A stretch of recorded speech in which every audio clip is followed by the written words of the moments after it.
सदगुरु जोगी पीर धाम से समझेंगे वो चार वरदान भगवान की तरफ से अगर किसी को मिले हों तो सबसे ज्यादा खुशकिस्मत और उसको सबसे ज्यादा अमीर और सबसे ज्यादा लक्की माना जाता है।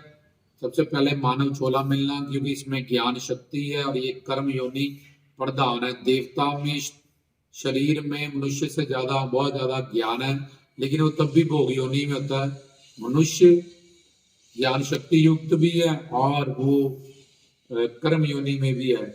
इस शरीर को पाने के लिए देवी देवता तरसते हैं, गुरु पीर साधु संत पीर इसको धारण करके परोपकार करते हैं, लोग जीव कल्याण करते हैं। और उसके बाद ये जो हमें मानव चोला मिला है, प्रभु रामकृष्ण नर रूप के में इसमें अवतार धारण करते हैं, वो चोला हमें मिला है। 84 लाख में भटकने के बाद भगवान ने कृपा की, हम पे रहम की, हमें एक अवसर दिया, मौका दिया। इस चोले में हम गुरु से ज्ञान प्राप्त करके किसी भी लोक में जा सकते हैं और अपने सच्चिदानंद का जो लक्ष्य है हमारे जीवन का, जिसके लिए हम घर परिवार कोटि कार्य बच्चे कर रहे हैं, लेकिन तब भी हमें सुख शांति प्रेम आनंद का लक्ष्य प्राप्त नहीं होता, उस लक्ष्य को प्राप्त कर सकता है। तो मानव शरीर मिलना जो कई करोड़ों कल्पों के बाद हमें मिलता है, 84 में घूमने के बाद।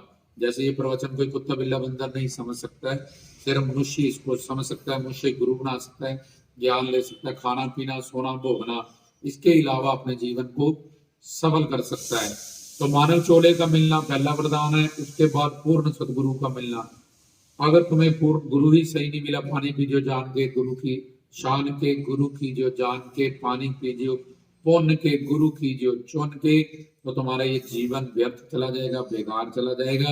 अगर गुरु पूर्ण नहीं है, तुमने जिनके हाथ में अपने जीवन की डोरी दे रखी है, वो पूर्ण संत या पूर्ण गुरु ही नहीं है, वेद शास्त्र ग्रंथों से प्रमाणित, तो तुम्हारा ये जीवन बर्बाद हो जाएगा।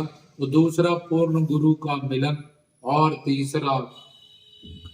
तीसरी चीज है कि पहला तो हो गया मानव चोले का मिलन, दूसरा पूर्ण गुरु का मिलना, तीसरा उनका सत्संग मिलना, उनसे तत्व ज्ञान प्राप्त करना, आत्मा क्या है, परमात्मा क्या है, माया क्या, वेद शास्त्र ग्रंथों पंथों की जो नॉलेज हमें इन शॉर्ट में वो निचोड़ बता देते हैं और दे देते हैं, तो उनका सत्संग मिलना जरूरी है, क्योंकि उन्हीं के तत्व ज्ञान से हमारी जीव माया जो कि किसी जब तक पट पूजा वार्ती प्रदान से जाने वाले नहीं है, वो सदगुरु के प्रवचनों से ही जाएगी। और गुरु के प्रवचन पूर्ण गुरु के सिद्ध प्रवचनों से, तो उनका सत्संग मिलना ये उससे बड़ी वरदान है।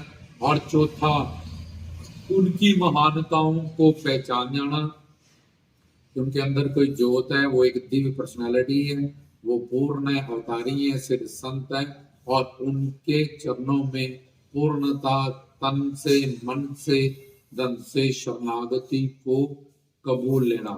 थोड़े पुण्य उदय हुए, बहुत सारे साथ में करुणा जुड़ी तो मानव शरीर मिला, और पुण्य अच्छे होंगे, सेवा सिमरन भक्ति अच्छे काम करोगे, गुरु का मिलन होगा, और ज्यादा कृपा आएगी तो उसका सत्संग मिलेगा, और ज्यादा कृपा आएगी तो उनके इसी जन्म में तुम्हारी शरणागति हो जाएगी। अगर मानव चोला मिला, गुरु ही नहीं सही मिला, जीवन बर्बाद है। गुरु सही मिला, उनका ज्ञान ही तुम्हें प्रवचन नहीं मिलता, जब तुम्हें वो ज्ञान ही करा नहीं सकते हैं, जब तुम उनका प्रवचन सुनते ही नहीं हो, तुमने उनसे ज्ञान प्राप्ति नहीं किया है, तो फिर भी कोई तुम्हें फायदा नहीं होगा।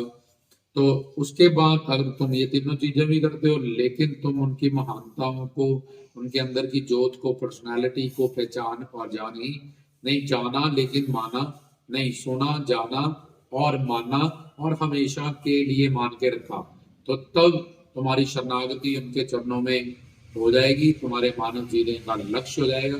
तुमसे ज्यादा कोई भी खुशकिस्मत, तुमसे ज्यादा कोई भी अमीर, तुमसे ज्यादा कोई भी लक्की पर्सन इस दुनिया में नहीं है। तुम्हारा यही लोक और परलोक दोनों सफल ही सफल हैं, और तुम्हारा जीवन सुख में, शांति में, प्रेम में, आनंद में होगा। ये तो चार वरदान जिसके पास है वो बादशाह है, वो शहंशाह है। बाकी कुछ भी जो प्राप्त किया है वो सब नश्वर है और 84 लाख में घुमाने वाला है।